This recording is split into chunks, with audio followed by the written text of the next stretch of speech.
10वीं कक्षा छात्रों के लिए दूसरा पाठ ఈద్గాహ్. ఈద్గాహ్ అనగా ముస్లిమ్స్ నమాజు చేసుకునే ప్రదేశం అంటే మసీదు అని అర్థం. ఈద్గాహ్ ఏక్ కహానీ పాఠ్ హై. ఈ పాఠము ఒక కథా పాఠము. కహానీ అంటే స్టోరీ అని అర్థం. Iska Lekhak Premchand G high. ఈద్గాహ్ అనే పాఠాన్ని ప్రేమ్చంద్ గారు రచించారు. उन्मुखीकरण. पथिकों को जलती दोपहर में पेड़ सदा देते हैं छाया, खुशबू भरे फूल देते हैं हमको नव फूलों की माला, त्यागी तरुओं के जीवन से हम भी तो कुछ देना सीखें. ఈ చిన్న పద్యంలో పథిక్ అంటే బాటసారి, జల్తీ అంటే మండుచున్న, దుపహర్ అంటే మధ్యాహ్నము, ఖుష్బూ అంటే సువాసన అంటే మంచి వాసన, తరు అంటే చెట్టు అని అర్థం. పథికోంకో జల్తీ దుపహర్ మే పేడ్ సదా దేతే హై ఛాయా. బాటసారులకు మధ్యాహ్నపు ఎండలో చెట్లు నీడను ఇస్తాయి. ఖుష్బూ భరే ఫూల్ దేతే హై. మంచి సువాసన కలిగినటువంటి పూలను ఇస్తాయి. హమ్కో నవ ఫూలోంకి మాల. ఆ మంచి పూలతోటి, సువాసన వచ్చే పూలతోటి ఒక కొత్త పూలమాల తయారవుతుంది. త్యాగి తరువోంకే జీవన్ సే హమ్ భీ తో కుచ్ దేనా సీఖే. అంటే చెట్ల వల్ల ఈ విధంగా అనేక రకాలైన ఉపయోగాలున్నాయి. కాబట్టి చెట్లను త్యాగధనులు అంటారు. ఇలాంటి త్యాగధనులైన చెట్లను చూసి మనం కూడా మన జీవితంలో ఇవ్వటం నేర్చుకోవాలి. అంటే చెట్టు మనకి ఎన్నో ఇస్తుంది, ఆ విధంగానే మనం కూడా ఇవ్వటము అనేది నేర్చుకోవాలి. ఈ ఉన్ముఖీకరణకు సంబంధించి ఇక్కడ 3 ప్రశ్నలు ఇవ్వబడ్డాయి. మొదటి ప్రశ్న, పథికోంకో జల్తీ దుపహర్ మే సుఖ్ వ ఆరాం కిస్సే మిల్తా హై. బాటసారులకు మధ్యాహ్నపు వేడిలో అంటే ఆ ఎండలో సుఖాన్ని విశ్రాంతిని ఎవరు కలిగిస్తారు, ఎవరు ఇస్తారు? పథికోంకో జల్తీ దుపహర్ మే సుఖ్ వ ఆరాం పేడోం కి ఛాయా సే మిల్తా హై. బాటసారులకు చెట్లు నీడను ఇస్తాయి. రెండవ ప్రశ్న, ఖుష్బూ భరే ఫూల్ హమే క్యా దేతే హై. సుగంధంతో నిండిన పూలు మరి మనకు ఏమి ఇస్తాయి? ఖుష్బూ భరే ఫూల్ హమే నవ ఫూలోంకి మాలా దేతే హై. సుగంధంతో నిండిన పూలు మనకు ఒక కొత్త పూలమాలను ఇస్తాయి. మూడవ ప్రశ్న, హమ్ భీ తో కుచ్ దేనా సీఖే. కవినే ఐసా క్యోం కహా హోగా. మనం కూడా కొంచెం ఇవ్వడం నేర్చుకోవాలి అని కవిగారు ఎందుకు అని ఉంటారు? पेड़ जिस प्रकार बिना स्वार्थ के परोपकार करता है उसी प्रकार हमें भी परोपकार की भावना से दूसरों को कुछ ना कुछ देना सीखना चाहिए. इसलिए कवि ने ऐसा कहा होगा. చెట్లు ఏ విధంగా అయితే స్వార్థం లేకుండా ఇతరులకు సహాయం చేస్తుందో అదేవిధంగా పరోపకారము అనే భావనతో మనం కూడా ఇతరులకు ఎంతో కొంత ఇవ్వటం నేర్చుకోవాలి. బహుశా కవిగారు అందుకే ఇలా చెప్పి ఉండవచ్చును. इस पाठ का उद्देश्य कहानी विधा की भाषा शैली से परिचित कराते हुए छात्रों में कहानी लेखन कला का विकास करना और त्याग, सद्भाव व विवेक जैसे संवेदनशील कर्तव्य बोध संबंधी गुणों का विकास करना और बड़े बुजुर्गों के प्रति श्रद्धा व आदर की भावना का विकास करना है. ఈ పాఠం యొక్క ముఖ్య ఉద్దేశ్యము 3 రకాలుగా ఉన్నాయి. ఒకటి విద్యార్థులలో కథలు రాసే అంటే కథలు రాసే నైపుణ్యాన్ని పెంపొందించటము. 2 త్యాగము, సద్భావము, వివేకము వంటి సానుభూతితో కూడినటువంటి కర్తవ్య గుణాలను వికసింపచేయటము. 3 పెద్దల పట్ల శ్రద్ధాభక్తులను కలిగించటమే దీని యొక్క ముఖ్య ఉద్దేశం. బడే బుజుర్గ్ అనగా పెద్దవాళ్ళు అంటే ఓల్డ్ పీపుల్ అని అర్థం. विधा विशेष. कहानी शब्द कह धातु के साथ आने कृत प्रत्यय जोड़ने से बना है. కహానీ అనే పదము కహ అనే ధాతుతో పాటు ఆని అనే ప్రత్యయాన్ని కలపడంతో ఏర్పడింది. కహానీ అంటే స్టోరీ, కథ అని అర్థము. కహ కా ఆశయ్ కహనా సే హై. కహ అంటే చెప్పటము అని అర్థం. किसी घटना या बात का సుందర ढंग से प्रस्तुत किया जाना ही कहानी है. ఏదైనా ఒక సంఘటన గురించి అందంగా వర్ణించడమే కథ అని చెప్పవచ్చును.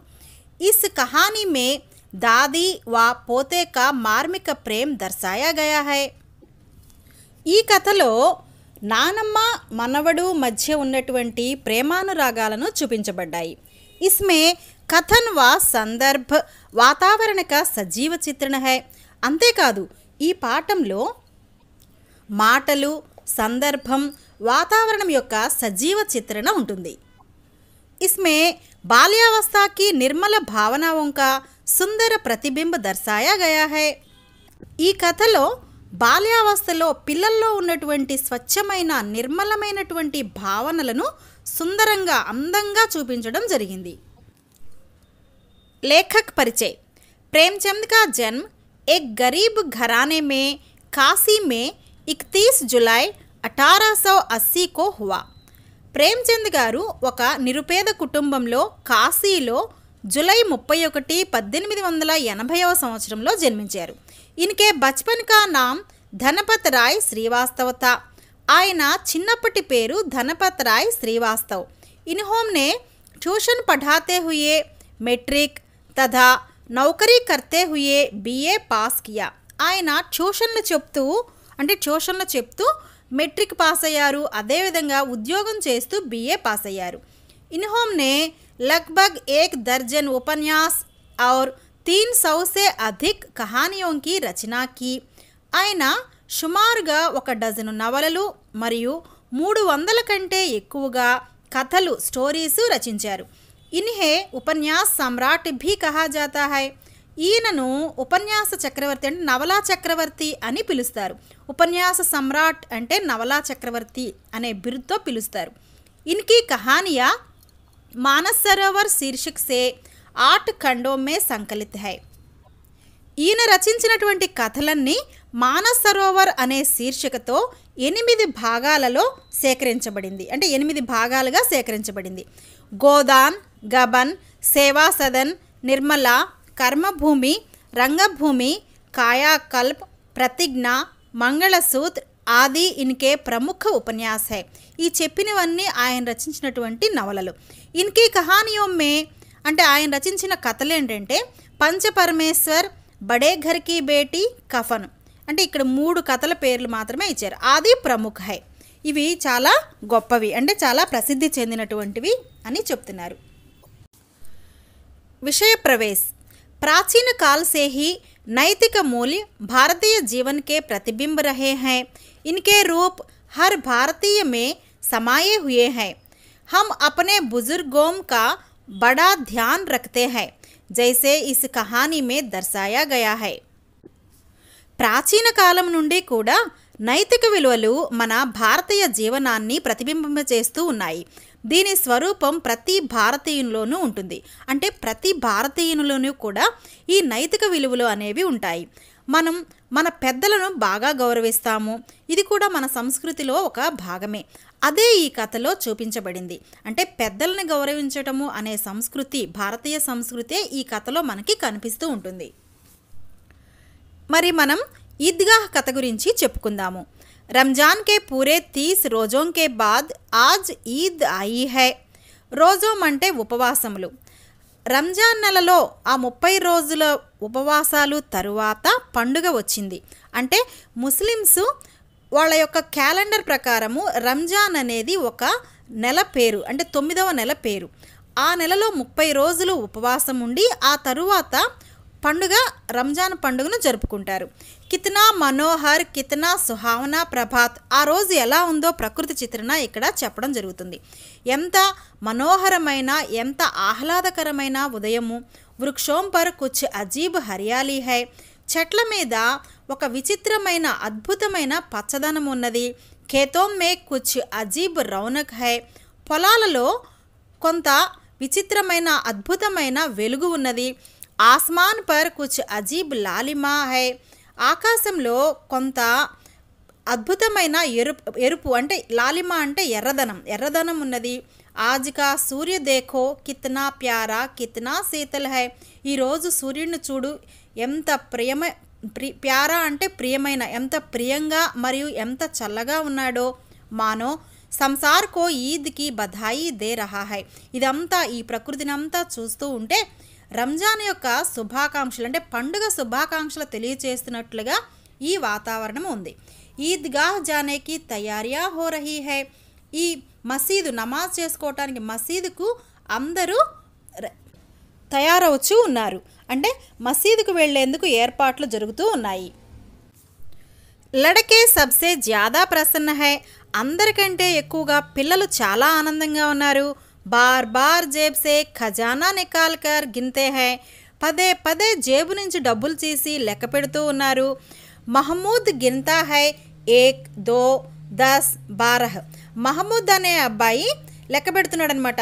1 2 అంటే 12 దాకా లెక్క పెట్టాడు ఉస్కే పాస్ 12 పైసే హై మహమూద్ అనే అబ్బాయి దగ్గర 12 పైసలు ఉన్నాయి మొహసిన్ కే పాస్ 15 పైసే హై మొహసిన్ దగ్గర 15 పైసలు ఉన్నాయి ఇన్సే అన్గినత్ చీజే లాయేంగే खिलौने मिठाइयाँ बिगुल गेंद और न जाने क्या क्या దీనితో అంటే వీటితో ఆ డబ్బులతో లెక్కలేనన్ని వస్తువులు బొమ్మలు మిఠాయిలు అలాగే విజిల్ బిగుల్ అంటే విజిల్ అనమాట ఇలా అంటారు కదా అది గేంద్ అంటే బంతులు ఇట్లాంటి వస్తువులన్నీ ఎన్నెన్నో కొనుక్కోవచ్చు और सबसे ज़्यादा प्रसन्न है హామిద్ అందరికంటే ఎక్కువగా కూడా హామిద్ అనే అబ్బాయి బాగా సంతోషంగా ఉన్నాడట वह भोली सूरत का 4-5 साल का दुबला पतला लड़का था భోలీ సూరత్ అంటే అమాయకమైనటువంటి ఆకారం అమాయకమైనటువంటి ముఖం కలిగినటువంటి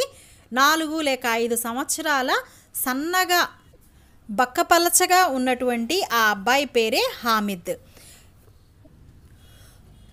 उसका पिता गत वर्ष हैजे की भेंट हो गया और माँ न जाने क्यों पीली पड़ती गई और एक दिन वह भी परलोक सिधार गई అతని తండ్రి పోయిన సంవత్సరము అంటే గత సంవత్సరము కలరా వ్యాధి సోకి చనిపోయాడు మరియు తల్లి ఎందుకో తెలీదు బాగా చిక్కిపోయి అంటే రంగు మారిపోయి ఆవిడ కూడా మరణించారు పరలోక సిద్ధారణ అంటే మరణించిన మర్జానా అని అర్థం కిసీ కో పతా నా చలా కి ఆఖిర్ అచానక్ యహ్ క్యా హువా చివరికి ఎవ్వరికీ తెలీదు ఆ విధంగా ఎందుకు జరిగిందో అంటే తల్లి అలా ఎందుకు చనిపోయిందో తెలీదు